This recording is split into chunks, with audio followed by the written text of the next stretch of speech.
On this episode of Candid Conversations, things are a little different. What you're about to hear is a brief yet powerful interview I originally recorded with Kenny Florian for my upcoming book, before this podcast even came to life. Although it's a shorter episode, Kenny shared some incredibly valuable insights that I felt were just too important not to share with you all.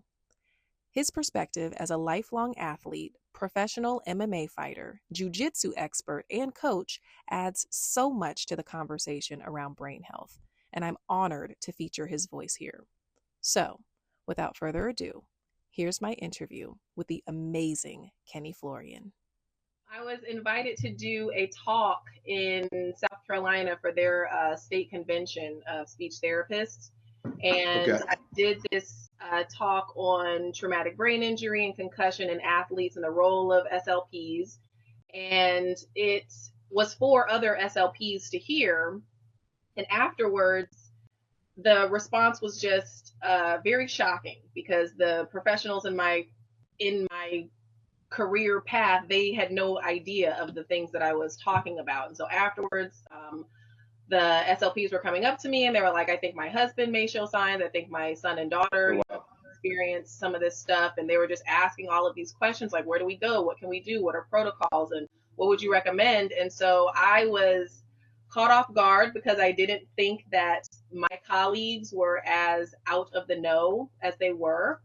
And so as I was pondering, I was like, what are the chances that my neighbor knows this, or that the athletes themselves know this, or the coaches or their parents? Right.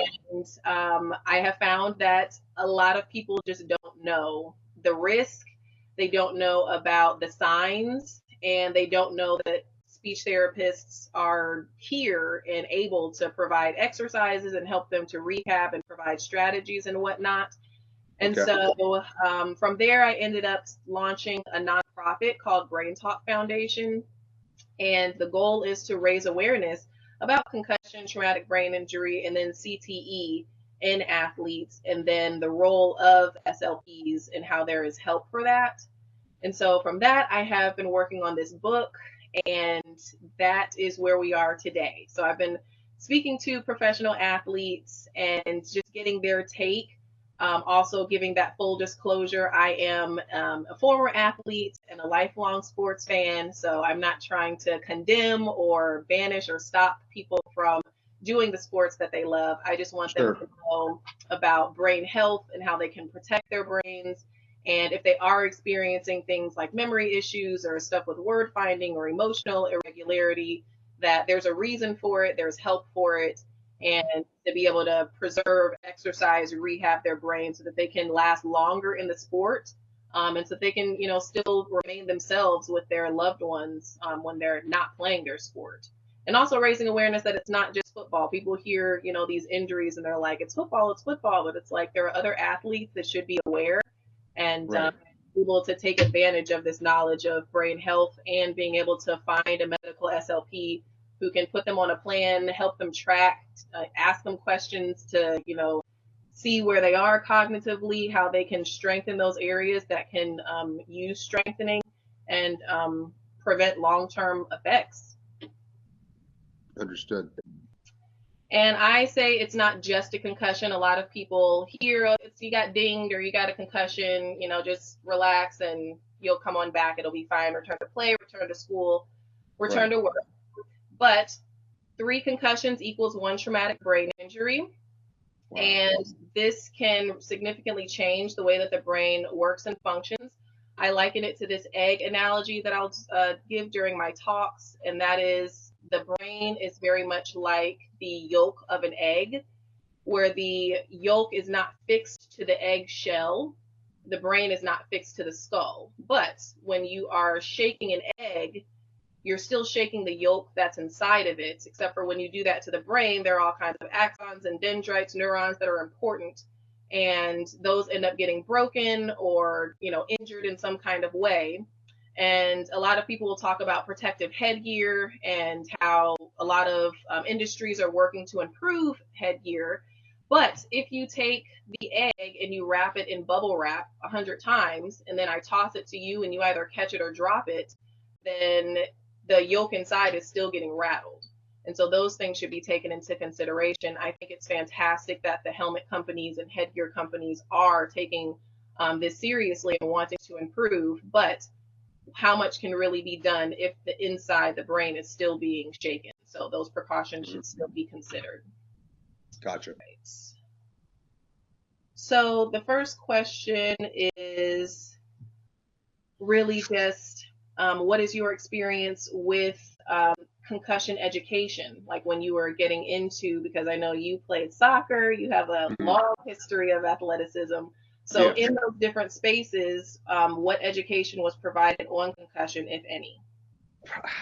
I don't remember of any. I can't really recall. I know that there was talk of it. There were a couple um, like fighter kind of conventions or whatever that I missed either once or twice that I didn't attend, but I know that they talked about it then. But me personally, I can't really recall being educated on that, whether it's in college or afterwards as a professional. Okay, all right. Do you know if your parents or your spouse or anybody else in your life or circle got any information, like any waiver or anything like that? No. No. Okay. So just for answer's sake, so do you Yep. feel you did not have a clear understanding of the risks or what was happening with your brain? Um, I guess. I mean, I was aware, certainly aware of, the concussive forces that can take place in a fight. Obviously, if you got knocked out, that was a clear indication, I guess, that there was something going on. I was lucky enough that I never got knocked out. However, I think that also there was, if your body reacted in a certain way to a certain strike, that there was usually some kind of protocol after the fight of no training for a certain amount of time. So if I guess through the course of a fight, whether it was a cut, whether it was a long, grueling fight, um, the state athletic commissions would usually put you on, some kind of like a 3 month or 6 month or 1 month, whatever it was, hold on you being able to train or compete in another fight, if that makes sense. Yeah. Do you feel like you had or that those times were like a good amount of time for people to be able to rest and recover? Like was it a 5 day hold or like 2 weeks, a month? Typically, it was at least a month. It was at least like a 30-day type thing. It was my understanding. But yeah, that's just from what I saw. I don't know what anybody else experienced or whatever, but from what I saw, typically it was like a 30-day or more type Oh, of deal. fantastic. Yeah. Good. So have you ever experienced a concussion? I definitely know that I got a concussion when I was a kid playing soccer. I believe I went out. I remember going home and throwing up. I was, gosh, I remember probably anywhere between 11 and, no, it was before 13. So I was pretty young, actually, uh, around 10 or 11, something like that. I had gone up for a head ball and I went up with another kid, and then I went up head of the ball. And as I came down, like my head hit his head, and then I fell back. Um, so yeah, and then so that's the only time that I officially, had a concussion. My dad is a physician. He's a cardiovascular thoracic surgeon, but nothing to do with the brain. But so that's the only time that I know for sure Okay. that I had a concussion. Not saying I haven't after that. Obviously I did MMA for a long time, but that's about it. I had never been knocked out, um, but again, I don't know whether I suffered a concussion after that soccer injury. But I definitely know that I had one way back when as a kid. Okay.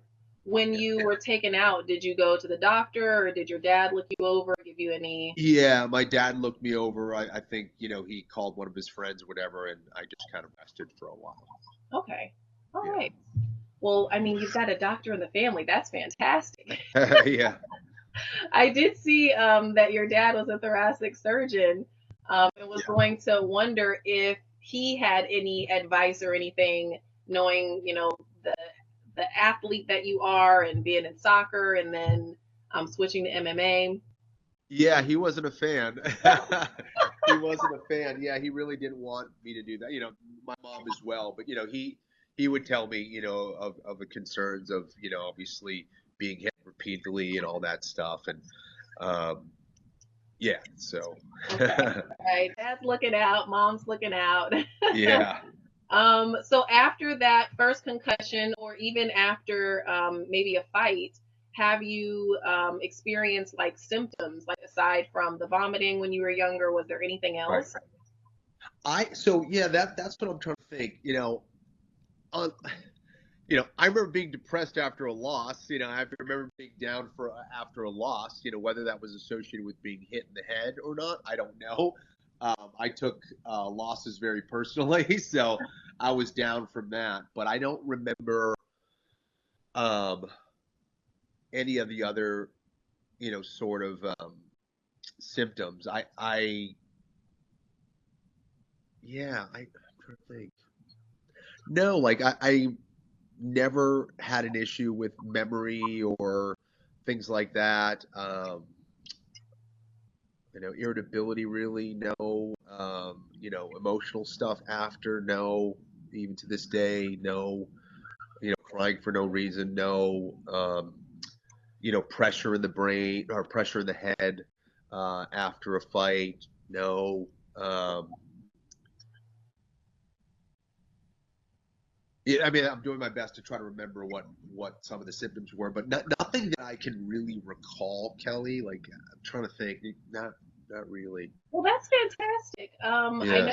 that you have a cerebral approach to your commentating and even your fighting, and I just found that very interesting that you are in this high risk concussion sport, and you are still able to use like your brilliant brain. So that is phenomenal to me, and Thanks. I tried. I didn't always yeah. get the job done, but yeah. And I didn't have that style. I look at some of the fighters, when I was fighting or even today, and they have that style of like, hey, let's basically fight like we're in a phone booth and trade punches, and I never had that style, thankfully, of just like taking a shot to land a shot. But I don't know how they do it. So A little differently, but I think that yeah, yeah. obviously It have It done. helps anyway to reduce whatever. So Yes, absolutely, yeah. absolutely. I thank you so much. All right, you bet. Take care. Good to see you. Likewise. Bye. Thank you for tuning in to Candid Conversations with Dr. Kelli. I hope today's discussion left you inspired, informed, and ready to take on your next challenge with a clearer mind. If you enjoyed this episode, don't forget to subscribe, leave a review, and share it with someone who needs to hear it. Until next time, keep striving for a healthier mind and a happier life. I'm Dr. Kelli, and this has been another Candid Conversation.